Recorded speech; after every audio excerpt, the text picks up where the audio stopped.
2020 has been an insane year for everyone. 2020 is like the inevitable turd you couldn't help but step on, but it happened and now you have to deal with the mess. It affected everyone. Plans were cancelled, outdoors were cancelled, 5G towers were cancelled, movies were cancelled, so many things happened throughout the year. One thing that held its consistency is anime.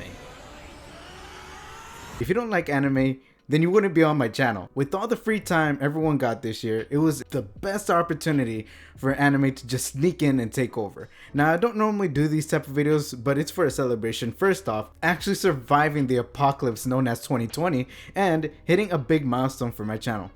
There are a couple things I wanted to say before actually getting onto the list so it won't be so confusing. The anime on this list are strictly in order by how I like them, so if you disagree, it's okay to have your own opinion. Even though it's wrong. And also this list does does not mean that these animes were released this year. Just happened to watch them this year. Yes, some may be old and some may be newer than others, but still. So let's just jump right into this list. And yes, But I was No spoilers. They ruin everything. no spoilers ahead. Let's actually start it off with the honorable mention. I actually had a couple, but I was like, I'm gonna just use this one. The honorable mention is Rent a Girlfriend. Now, I know a lot of people love this anime, and this is really literally the only reason why I'm putting this here is because I feel like this anime, if you're looking for suggestions for anime or whatever, if that's why you're here, then this one is kind of a crazy one to look into. It's as if it's like another spin-off version of Domestic Girlfriend. If you haven't seen that one, that is another dumpster fire for another day. But Rent a Girlfriend actually is pretty good. I really like the story as it developed. The beginning, you kind of cringe at the guy and you kind of want to punch the guy in the face in the beginning, but he eventually develops into a really good character that you actually like. And of course, having many waifus and having a interesting plot that wants you, that kind of drama that wants you to keep you coming back even though you cringe. It's like a cringe fest, but it's a good type of cringe. Rent a Girlfriend is actually pretty good, so if I was making a top 10, Rent a Girlfriend would definitely make the list, but I'm only doing 5 because I already know this video is going to be long. So that is an honorable mention. The OP is really catchy. I love it. The story overall did pretty good.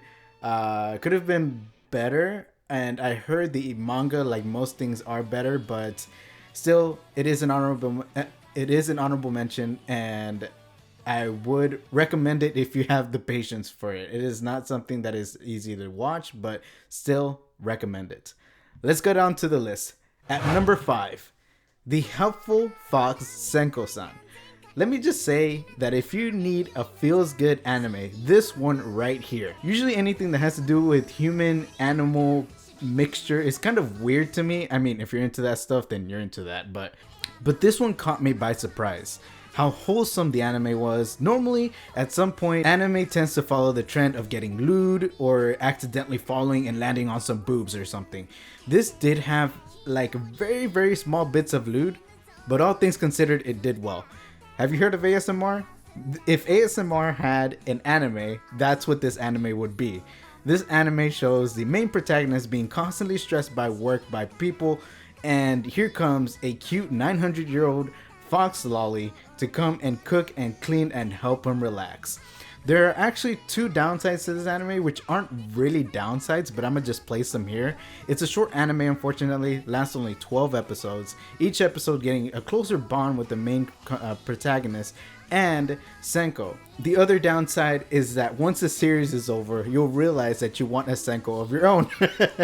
That's how lovable she is. Truly a gem you do not want to miss out on, and that's why she takes the 5th spot on this list. Number 4, Rascal Does Not Dream of Bunny Girl Senpai. Let me just tell you, whatever you were expecting in this anime, you did not expect. This is a Super Smash Bros. Of waifus. Each girl shown in this anime has such a unique personality that makes you love them so much. The main protagonist is actually lovable too. which is why I kind of put this one in the list. Has his funny moments and just says whatever all guys have in their mind and just says it out loud. Coming into this anime, I had no idea what I was in for. I've heard it recommended so much, so I caved in, and man did I not regret it. This anime will grab you by the balls, make you cry, confuse you, and make you cry again, and have you coming back. This anime has that one more episode type of feel, where it makes you just want to finish it in one go. This anime is 13 episodes long, but it feels like 3 years with how much is happening.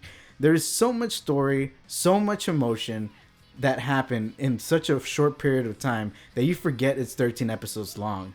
You get teary-eyed, you get the warm feelings, you get the laughs, you get a really good OP, and wrap things up with a neat bow. This anime also has a movie that'll settle your hunger that you've been craving more for.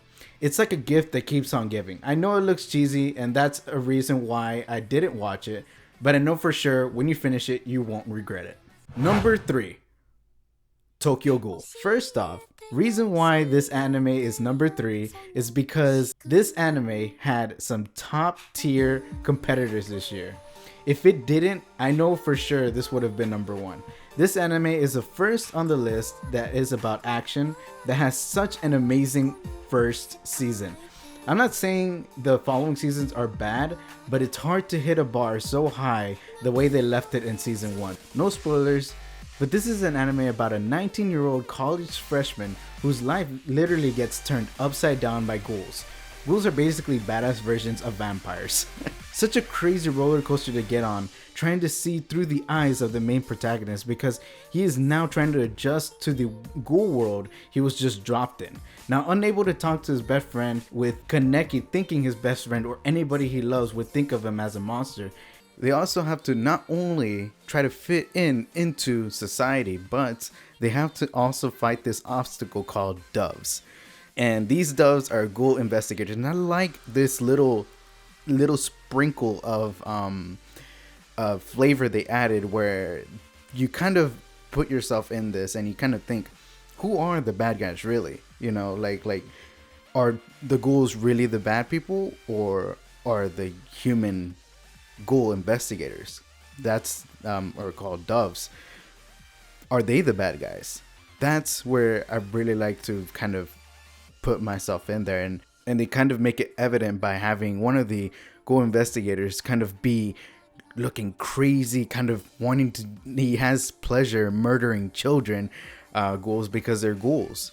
So, and then on the other hand, there's Kaneki, where he is a ghoul, but he's the nicest person you'll ever meet. So, who has the right to live? And that's kind of the question they put in the first season, which I really like. Yes, to all of you manga readers, I know y'all are shouting, the manga is better, read the manga. What? That makes no sense. Probably does in the manga. But for the most part, mangas would be better than the anime. Watching this anime without having to read the manga left such an impression on me. The ending of season 1 had my jaw on the ground.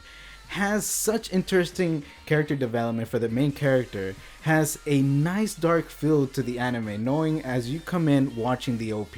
And speaking of the opener, if you watch anime and haven't heard the title called Unravel, then let me introduce to you to the masterpiece called Unravel. Such an amazing opener that tells you a story that you will only understand after watching the anime.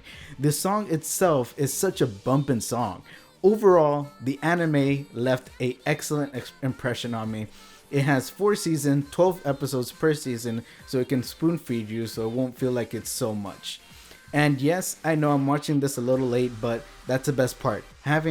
Watching not as good anime and then appreciating the excellent ones like these. Number 2. El Sai Kanguru. Steins Gate. All of you Steins Gate fans, rejoice. Now you probably understand why Tokyo Ghoul got 3rd. Let me first start off with the opener. The opener already gives you a dull colored setting.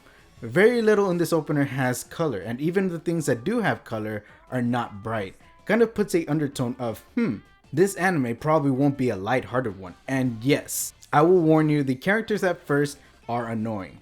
But I'm telling you, push through. I felt the same way, and I was like, man, a lot of people give this anime praise. So why does it seem so slow? But once the story picks up, it goes full throttle. 0 to 100 real fast, and it stays at 100 afterwards. After finishing it, I literally sat back on my chair and just breathed in, breathed out. It just kept you on this roller coaster that is too much to take in. If I haven't mentioned yet, this anime is about time travel. That is all I knew coming in, and I was not ready. They give you an introduction with the protagonist who is loud and obnoxious, interrupting lectures and just being that guy. Later on, you'll learn to actually like him. I mentioned that this is about time travel because holy crap does this mind fuck you like crazy. Even in the first couple episodes had me wondering, but what happened with this? And what happened with that? And the anime does this on purpose, especially with the people like me who try to overanalyze everything. Like, that bug has something to do with it. Maybe the bug gets, when the bug gets close by, it activates a time machine or something. After finishing the anime, you understand what to analyze and end up laughing at yourself for analyzing the wrong things. Was that just me? Oh, okay. Seriously though, this anime tells a story so well, makes you want to rip your hair out by the plot twist. It has 2 seasons and a movie. Now let me tell you, you cannot compare the 2 seasons. I feel like they're both so good for different reasons. Can't specify so much because it would actually spoil it for those who haven't watched it, but the second season wasn't just to milk the franchise. Some people may think of it, I don't think so. But it was to show the different perspective of the story you have just finished watching. The second season, funny enough, answered a question that I had in the beginning. So yes, it's such an amazing anime, jammin' openers, beautifully written, and gets all the questions answered, which is a nice touch. So if that's number 2, what's number 1? The top anime I had watched in 2020 is... Number 1, JoJo's Bizarre Adventure. Wait, don't leave. I know some people think JoJo fans are crazy, but let me be the middle ground and introduce to you this anime. Now, let me just say, do not watch this anime if you're barely starting to watch anime. I would save this one. I'm actually glad I watched this when I did. This is one of my late animes I watched. So why am I glad that I watched this late, even though I'm giving it so much praise? It's number 1 on the list. Because of how amazing this anime is. I know it sounds very contradicting, but reason why I say that is because if I were to watch this early on, I would have been confused or just stopped watching the anime because it was boring, or worst reason of all, I would have not liked any other anime after watching it, because then I would have been thinking there isn't another anime out there that is good as JoJo's. Now, yes, I know JoJo fans can be a bit much. That's actually another reason why I stayed away from it. I was like, man, these guys are so annoying. I'm not watching it. So let me get onto the actual anime. Yes, this is a masterpiece of an anime. Has different anime art style than you would think if you watch normal anime. The first arc is a bit boring, but again, it is so worth pushing through. No disrespect to Jonathan Joestar. It was still good, just not as good as the other parts. First 12 episodes is basically just giving you a backstory so you can understand the other parts afterwards. Also, this anime does not go by arcs, it goes by parts. So there are 5 parts that are brought into the anime adaptation, and there are 8 parts in total for the manga. Let's just say after part 1, it goes up from there. All the parts afterwards get so good. I mean, one of the most hilarious characters in anime, and also the fact that for the most part, there's very little filler. And one of the few animes that doesn't fall into the anime trope that the story ends up becoming about love. This anime is straightforward, non-stop action. My favorite part is part 3 actually. The adventure you go on, the characters are actually squad goals, and also has one of the biggest fights that I love going back on because the fight was just that epic. I have even touched on the openers. All the openers are so good, and I don't even have that many animes that I can say that on. And not only that, this anime is a definition of do not skip the openers. I know some people are afraid of anime openers because they would be some parts would be spoiled for them or whatever. The openers in JoJo's are a masterpiece. It seriously gives you such a different meaning to openers that catches you off guard. If you watch JoJo's, you know exactly what I'm talking about. The story is okay, yes it has some flaws, but still so minor that you won't mind it. This is the first anime I sat and watched all 151 episodes because it was that good. When I finished it, I didn't even realize that was that many episodes. The fan base is appreciated after you had watched it because of all the memes. Even after you have finished the anime is kept alive through the memes, the video memes, picture memes. You'll get recommended so much that you'll never run out of JoJo content. The memes are just so good and keep a smile on your face. So yes, this anime has it all. Let's kill the whole. Okay, master. Let's kill the whole. Beach. Hit hole. How? ジョジョでエコーズアクト3がレッツキルダホー Which is why it has taken the #1 spot. And to be honest, probably one of the best I've watched overall. And that is all for the top 5 anime I've watched this year. What was your favorite anime you've watched this year? Let me know. I always love adding more to my list, or you could give people suggestions. I know 2020 was tough, but let's go into 2021 with our chin high. The only way from here is up, so let's keep going. I had more video ideas before the end of the year ended, but can't get to them. So have a safe and happy new year, and I will see you in the next stream, which would probably be the day of October 31st. That's when I'm doing my stream. Thank you very much for watching. I hope y'all enjoyed the video. Every like, comment, subscription is appreciated, and I'll see you on the next video or stream. Seriously, I appreciate y'all for watching, for commenting, for becoming such a big part of 2020 for me, for helping me push on. So thank you very much, and I hope to see y'all in the next one. All right, peace.